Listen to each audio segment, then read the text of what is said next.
Bismillahirrahmanirrahim. Assalamualaikum warahmatullahi wabarakatuh. Perkenalkan, nama saya Muhammad Iqbal Hasan dari Prodi Ekonomi Syariah semester 2. Di sini saya akan membahas tentang fase pemikiran sejarah ekonomi Islam. Yang kedua ada fenomena Great Gap pada masa Dark Age. Dan yang ketiga ada relevansi ekonomi syariah pemikirannya, yaitu dengan pemikiran ekonomi modern. Langsung saja. Yang pertama ada fase pemikiran sejarah ekonomi Islam. Nah, fase pemikiran sejarah ekonomi Islam dapat dibagi menjadi 3 bagian. Yang pertama ada periode formatif dari abad ke-7 hingga abad ke-11 Masehi. Nah, yang dimulai dengan peletakan dasar-dasar prinsip ekonomi Islam berdasarkan Al-Quran dan Sunnah serta pemikiran awal para ulama.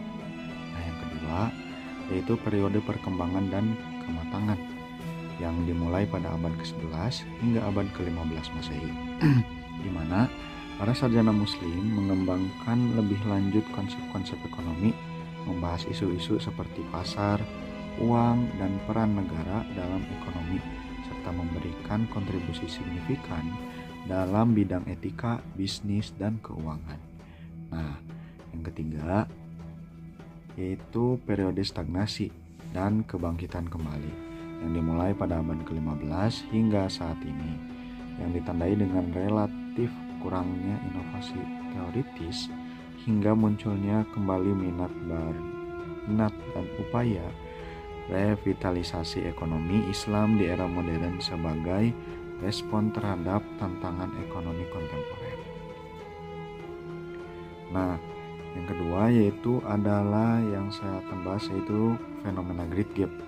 Nah, meskipun istilah Great Gap sering digunakan untuk menggambarkan kurangnya kemajuan intelektual dan budaya di Eropa selama abad ke-8, ya kira-kira abad ke-5 hingga ke-15 Masehi, fenomena ini lebih kompleks.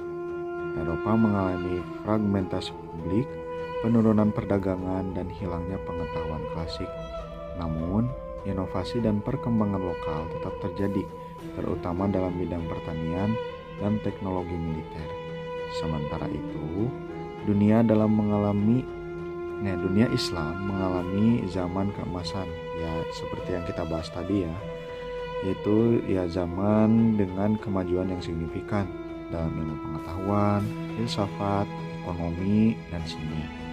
Akhir dari masa ini di Eropa ditandai dengan serangkaian peristiwa seperti kebangkitan perdagangan, pertumbuhan kota-kota, pembentukan negara-negara yang lebih terpusat, dan yang paling penting dari akhir fenomena Great Gap ini yaitu Renaissance atau abad pembaharuan yang membawa kembali minat pada budaya klasik dan memicu ledakan inovasi intelektual dan artistik, mengakhiri periode yang sering dianggap sebagai gelap.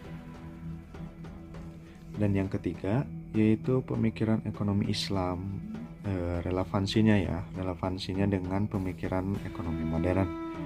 Nah, pemikiran ekonomi Islam menawarkan relevansi signifikan dengan pemikiran ekonomi modern melalui prinsip-prinsipnya yang menekankan keadilan, keseimbangan, dan etika.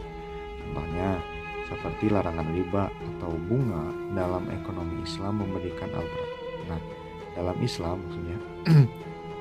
dalam ekonomi Islam memberikan alternatif terhadap sistem keuangan konvensional yang seringkali menimbulkan ketidakstabilan dan ketidakadilan.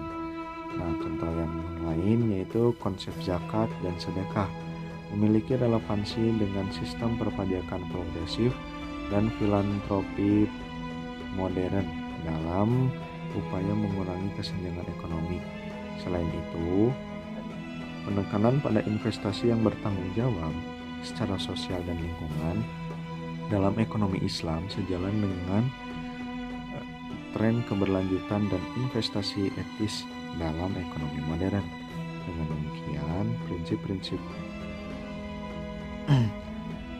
prinsip-prinsip ekonomi Islam dapat memberikan perspektif dan solusi alternatif untuk mengatasi berbagai tantangan ekonomi kontemporer seperti ketidaksetaraan, ketidakstabilan keuangan, dan kerusakan lingkungan. Sekian dari saya. Mohon maaf apabila ada kekurangan dan bila ada kekurangan dari informasi yang saya paparkan tadi, atau ingin misalkan menambahkan gitu ya, bisa tulis di kolom komentar. Jangan lupa like dan subscribe. Sekian dari saya. Wassalamualaikum warahmatullahi wabarakatuh. Dadah.